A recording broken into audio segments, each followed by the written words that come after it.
My question this week is for Ariel. How would you make your ideal boxing league? What parts would you take from the existing models in both the UFC and boxing that would be most ideal? And what would you add? Belts, less weight classes. Really curious how and why you would run something as big as that, given your experience and knowledge in the game. I mean, look, first of all, I'm happy that Lou said this yesterday. It's not a league. It is not a league. It is maybe not the definition of promotion in the boxing world, but it's just going to be a promotion. When you think of league, you think of standings. I was the one who kept saying this last week. I don't know why people keep calling it a league. It is not a league. It is a promotion. Just like UFC is a promotion, just like PFL is a promotion, just like Lead XC was and Pride was and WWE is and AEW is, it's a promotion. In any event, I understand what they are doing. It is going to take some time. There has never been, ever, in the history. I heard an interview yesterday, Dan Rafael interviewing Dana White.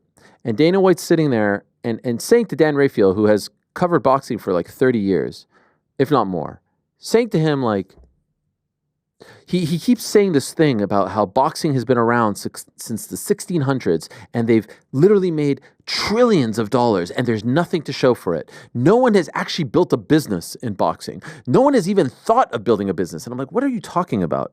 Like, yes, have they been splintered? Have they been disjointed? But like, what is Top Rank? It's a business. What is Matchroom? It's a business. What is Queensberry? It's a business. What is Boxer? Business. Golden Boy? Business. Misfits? Business. MVP? Business. Like, what do you mean no one has built a business? Now, you may not agree with the model, and you may not agree with them adhering to the current structure in boxing. They don't also have the power that you guys have to get rid of the Ali Act and to just do it your way. There has never been a group that has come into any combat sports with this power and this kind of money behind it.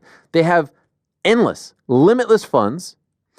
Those limitless funds are telling brilliant minds like Dana White, Nick Khan, Ari Emanuel, Mark Shapiro, here you go, blank check, run it for us.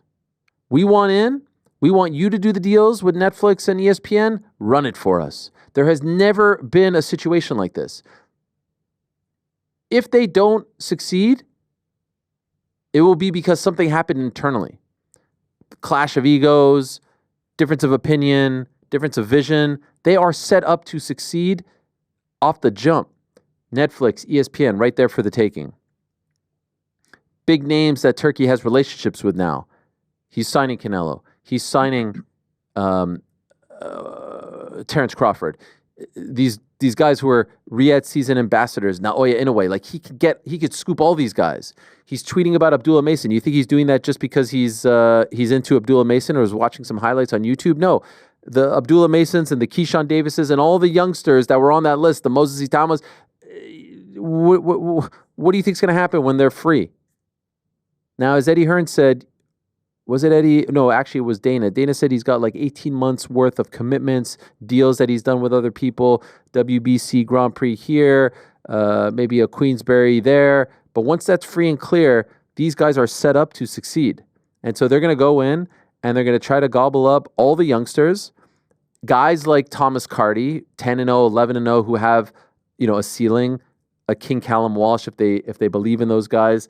Guys who are, Omari Jones is fighting on the Matchroom card this Saturday. Like, if they were around 6 months ago, that's a guy coming off the Olympics that they would sign. And they're going to build them up, and they'll do these 4 mega fights. Like, there's nothing I could say. I can't poke any holes in this. It's kind of brilliant. Now, is it going to happen overnight? No. Can I say definitively it's going to succeed? No. But the game plan, if you will, the blueprint, yeah, I think it's a pretty damn good one. 4 mega shows with mega fights at the top, populate the card with your week-to-week, day-to-day fighters, big-time distribution, endless funds, a willingness to promote and build from the ground up, brilliant minds who have been a part of the fight game for decades. What's there to criticize? Could I just add, is it possible that Dana White, when he says that nothing has been built, he's referring specifically because of his position in his own industry to like a dominant market leader? Not necessarily that nobody has built anything, But in that time, nobody has emerged as that dominant leader in the way that UFC or WWE have taken over their specific industry. Yeah, but that's a totally different thing. He is verbatim saying no one has built a business in boxing. I'm like, what are you talking about? Yeah. Don King had a business.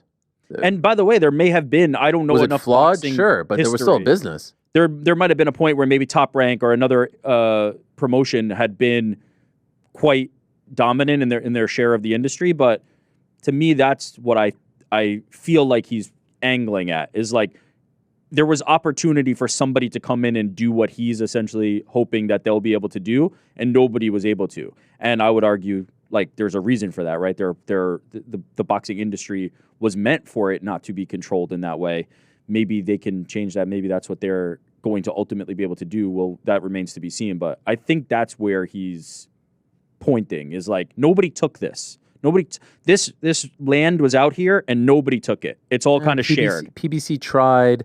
They tried very hard, but no one had the funds, no one had the resources, and so let's see how they do. Now, to this point, here's a question from Julian. Hey, Ariel, quick question for you. With Dana getting involved in boxing, are they looking to pay the fighters the way they pay them in the UFC? Also, if they're paying the boxers more, would it cause a rift between the UFC fighters seeing how Dana is paying the boxers? Well, the way they are positioning this is, we're not paying, Turkey's paying, right? That's the way Mark Shapiro said it. He stressed that. It's no risk for us. They're paying us to do everything. So it's their budget. We're just running the show for them. And I think this is a strategic way to put it. And so the top dogs are going to get paid a lot. But the dudes who are coming in as part of the quote-unquote day-to-day promotion, I think that those will be somewhat similar. But those people don't make millions of dollars off the jump. Also, there's an easy way to push back if someone says it's not as much. It's like, this is not a thing just yet. So we've got to build it. We've got to get a revenue stream. We have to actually get some momentum here. But I think they'll be fine. I think a lot of people, like the old school boxing guys, like Ade is one of them. Love the guy, but I don't agree with his take on any of this. I think they are very naive. They're talking about the WBA history and the WBC history. Walk up to any boxing fan. I'm not saying casual fan. Who was the WBA lightweight champion in 2020? Give me the WBA lightweight champion. I bet you the vast majority will have no idea.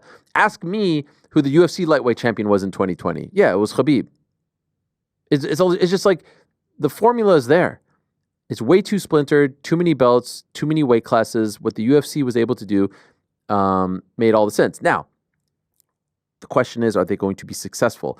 They were able to do it in the UFC because there was no one else. They were able to dictate everything, all the terms, the format, the framework, everything. Now, this is a behemoth. You're going to try to take this thing and funnel it in. Good luck, but it's no surprise that they're trying to replicate it. And that's probably what they sold, the Saudis on. Thanks for watching this video. Before you go, if you haven't already, hit that subscribe button for us. Also, give us a thumbs up, leave a nice comment. These things go a long way. And while you're here, do check out the rest of the channel. We've got live shows and full interviews, clips, and a whole lot more. We're doing big things here, and we appreciate your support very much.